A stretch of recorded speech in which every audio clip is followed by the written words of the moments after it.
ഇനി അവസാനത്തെ പാഠമാണ് യുദ്ധത്തിൽ 13ാമത്തെ പാഠം. ഇത് മതത്തിൽ നിന്ന് പുറത്തു പോകുക, ഇസ്ലാമിൽ നിന്ന് പുറത്തു പോകുക. ഇതാണ് സത്യനിഷേധത്തിൽ നിങ്ങൾ ഏറ്റവും ഗൗരവമായ നാളുകൾ അല്ലെ. ഓക്കെ, അള്ളാഹു നമ്മളെ മുസ്ലിങ്ങളാക്കി തെരഞ്ഞെടുക്കുന്ന വലിയ അനുഗ്രഹമാണ് അല്ലെ. അള്ളാഹു ഏറ്റവും വലിയ അനുഗ്രഹമാണ്. അത് അഹ്ലാബിലൊക്കെ വേറെ പാഠങ്ങൾ പറയുന്നു. എന്നാൽ മുസ്ലിങ്ങളാണെന്ന് കരുതി അഹങ്കരിക്കുകയോ വഞ്ചരിതരാകുകയോ ചെയ്യരുത്. ഓക്കെ, മുസ്ലിങ്ങളായി മരണപ്പെട്ടാൽ മാത്രമേ പരമദൃശ്യമുള്ളൂ. മരിക്കും മുസ്ലിം ആയിരിക്കണം. അപ്പോ ഈമാൻ നഷ്ടപ്പെടുന്നുള്ള ഭയം നമുക്ക് വേണം. അതാണ് പറയുന്നത്, ഈമാൻ നഷ്ടപ്പെടുന്ന ഭയമാണ്.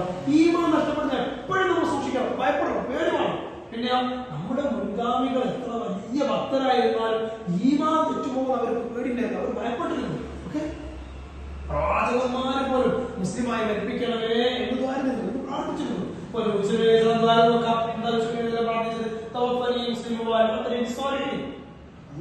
മുസ്ലിമായി സാലികളോട് കൂടെ ചേർക്കണമെന്ന് അതിന്റെ അർത്ഥം. നമുക്ക് അറിയില്ല. അപ്പോ അത് പഠിച്ചു നോക്കുക. പിന്നെ പാപവും ഈമാനും തെറ്റും ഈമാനും അല്ലെ.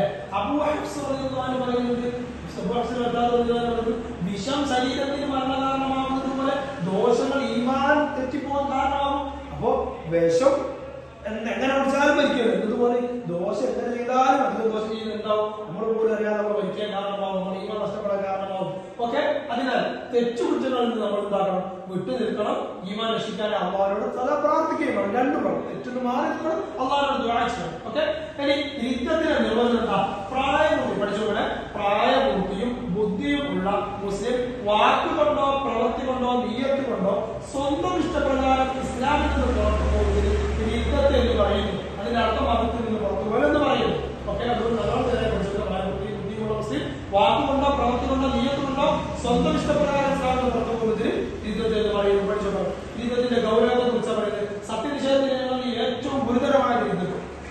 ഒരാൾ മൃഗത്തായ നിലയിൽ മരിച്ചാൽ എന്തെല്ലാം അവന്റെ എല്ലാ അമലുകളും പൊളിഞ്ഞു പോകും. അവൻ ശാശ്വതമായ നരകത്തിൽ വസിക്കും. അവന്റെ മയ്യത്ത് നിസ്കാരം പാടില്ല, മുസ്ലിം ഖബർസ്ഥാനിൽ നാം ചെയ്യാനും പാടില്ല. ഈ പോയിന്റുകൾ പഠിച്ചു നോക്കുക. ഇനി യുദ്ധത്തിൽപ്പെടുന്ന ചില കാര്യങ്ങൾ കേട്ടോളൂ. അള്ളാഹുവിനെയോ പ്രവാചകരെയോ നിഷേധിക്കുക ഒന്ന്. ഇനി ഫർദാക്കപ്പെട്ട നിസ്കാരത്തെ നിഷേധിക്കുക, ഒരു മുസ്ലിമിനെ കാഫിറാക്കുക, വിവാഹം കച്ചവടമുള്ള ഹലാലായ കാര്യങ്ങൾ ഹറാമാണെന്ന് പറയുക. അപ്പൊ ഇതിന് തിരുവാതിരങ്ങൾക്ക് നിയ്യത്ത് കൊണ്ട് സംസാരം കൊണ്ട് പ്രവർത്തി കൊണ്ട് അള്ളാഹുവിനെ പ്രവാചകനെ നിഷേധിക്കുക, ഫർദാക്കപ്പെട്ട നിസ്കാരം നിഷേധിക്കുക, ഇതൊക്കെ നിയ്യത്ത് കൊണ്ട് തന്നെ അപരാധ കാര്യങ്ങളാണ്. ഒരു മുസ്ലിമിനെ കാഫിറാക്കുക, വിവാഹം കച്ചവടം പോലുള്ള ഹലാലായ കാര്യങ്ങൾ ഹറാമാണെന്ന് പറയുക, മദ്യപാനം വ്യഭിചാരം മനുഷ്യല്ല ഇസ്ലാം വ്യക്തിയ കാര്യങ്ങൾ ഹലാലാണെന്ന് പറയുക, ഇതൊക്കെ എന്താണ്, നാവ് കൊണ്ട് പറച്ചിലുകൊണ്ട് ഇസ്ലാം പുറത്തുന്ന കാര്യങ്ങളാണ്. ഓക്കെ, പറയൽ കൊണ്ട് ഇസ്ലാം പുറത്തുന്ന കാര്യങ്ങളാണ്. ഇനി പ്രവൃത്തി കൊണ്ട് ഇസ്ലാം പുറത്തുവന്ന വസ്തു മാറ്റിടുക, അതുപോലെ മറ്റു കാര്യങ്ങളാണ്. സൃഷ്ടികൾക്ക് സുജൂദ് ചെയ്യുക പ്രവൃത്തി കൊണ്ട്, അല്ലാതെ മുസ്ലിം ആരാധനകളുടെ വേഷമടങ്ങി പോവുക, ഇതും പ്രവൃത്തി കൊണ്ടുള്ളതാണ്. ഇങ്ങനെ തുടങ്ങി ഇസ്ലാം ശരീരത്തിനെ എതിർക്കുക, അതിന് വേറെ ഇതൊക്കെ യുദ്ധത്തിൽപ്പെട്ടതാണ്.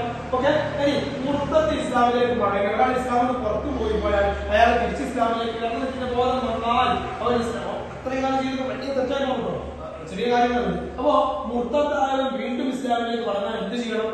രണ്ട് ഷഹാദത്തുകളിൽ വ്യക്തമായി പറയണം. ഏത് കാരണത്താലാണ് മുർത്തായത്, അതിൽ നിന്ന് മടങ്ങിയെന്ന് സമ്മതിക്കണം.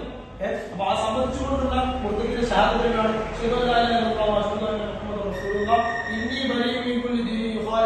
ഇസ്ലാം എന്നത് മുർത്തത്തിന്റെ ഷഹാദത്തുകളാണ്. ഓക്കെ,